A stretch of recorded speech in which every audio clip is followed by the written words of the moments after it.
রংলেখা আর্টের পক্ষ থেকে সবাইকে স্বাগতম। দেখো বন্ধুরা, দেখো তোমাদের জন্য আবারও একটি ফ্রি হ্যান্ডে ড্রয়িং নিয়ে এসেছি। তো আমি স্টুডেন্টদেরকেও বলবো, যারা ছোট বাচ্চারা আছো তোমরা এটা দেখতে পারো এবং দেখে এইভাবে তোমরা হাঁসটি ড্রয়িং করতে পারো। এবং গার্জেনদের উদ্দেশ্যে বলছি, আপনারাও এই ব্যাপারটি বাচ্চাদেরকে দিবেন এবং আঁকাতে বলবেন। প্রথমে একটু খারাপ হবে, তারপরে আস্তে আস্তে এইভাবে পেন্সিল দিয়ে সেগুলো সলভ করবে। যেখানে একটু প্রবলেম আছে সেগুলো আপনারা ধরে দিবেন।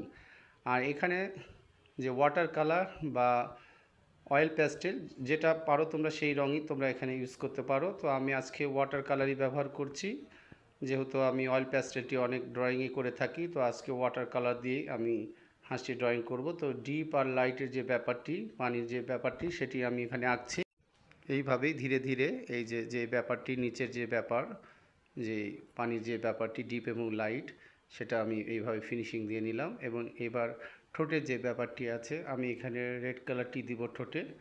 তোমরা কমলা কালারও দিতে পারো, রেড কালারও দিতে পারো, সমস্যা নাই। আমি এখানে রেড কালারটি দিয়েছি। তো এই রেড কালার দেওয়ার পরে তারপর পুরো যে হাঁসের যে বডিটা আছে, শরীরের পুরো অংশ, সেটা আমি ইয়েলো কালার দিয়ে এখানে আমি ঢেকে দিব। এই যে ইয়েলো কালার নিলাম, এইভাবেই ধীরে ধীরে সেই কালারটি এখন আস্তে আস্তে যে হাঁসের যে আকৃতি তার ভিতরেই সীমাবদ্ধ থাকবে, বাইরে যেন যায় না। এই ব্যাপারটি তোমরা অবশ্যই খেয়াল করবে। তো এই যে ফিনিশিংয়ের যে জন্য, সেটা আমি চিকন তুলি দিয়ে এখানে আবার ফিনিশিংয়ের যে ব্যাপারগুলো, সেগুলো আমি করার চেষ্টা করছি। তো বন্ধুরা, এই যে ড্রয়িং যেভাবে করা হচ্ছে, ঠিক এইভাবেই তোমরা যদি প্র্যাকটিস করো, আমি আশা করি তোমরা ভালো ড্রয়িং করতে পারবে। আর এইভাবেই রংলেখা আর্টকে সাপোর্ট দিয়ে যাও। আর রংলেখা আর্টের ইউটিউব চ্যানেল রংলেখা আর্ট ইংলিশে, সেখানে গিয়েও তোমরা সাবস্ক্রাইব করে দিতে পারো। তো এই যে ফিনিশিংয়ের যে ব্যাপারগুলো, সেগুলো আমি করে ফেললাম। এবার যে আউটলাইন, যেটা বরাবর বলি, ডিপ কালার দিয়ে, কালো বা খয়েরি যে কালারই হোক, একটা ডিপ কালার দিয়ে আউটলাইনগুলো দিলে ছবিগুলো অনেক সুন্দর এবং প্রাণবন্ত লাগে। তো সেই কাজটি চলছে রংলেখা আর্ট থেকে।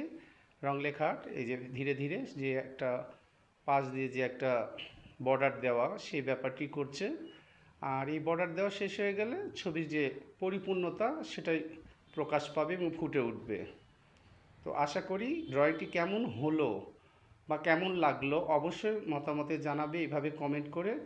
আর বারবারই বলছি, রংলেখা আর্টকে সাপোর্ট দিয়ে এইভাবে এগিয়ে নিয়ে যাও। রংলেখা আর্টও নতুন নতুন ভিডিও তোমাদের জন্য নিয়ে আসার চেষ্টা করবে। তো এই যে হাঁসের যে পালকের ব্যাপার, যে ব্যাপারগুলো আঁকা বাঁকা করে এইভাবে জিগজ্যাগ করে দেওয়া হচ্ছে, এইভাবেই। তারপরে যে পানির ভিতরে যে হাঁসটি বসে আছে, সেই ব্যাপারটি বোঝানো হলো। কিছু ঠোঁটের উপরে বা মাথার উপরে যে ব্যাপারগুলো, সেখানে একটু ফিনিশিং দিয়ে দেওয়া হচ্ছে। টুকিটাকি যে ব্যাপারগুলো থাকে, আরও দেখতে যেন অনেক সুন্দর লাগে। এইবার যে পানির যে ব্যাপারটি, সেখানে একটু ঢেউয়ের ব্যাপারটা এখানে অ্যাড করতে হবে। অ্যাড করলে আমার হাঁসটি ড্রয়িং সম্পন্ন হয়ে যাবে।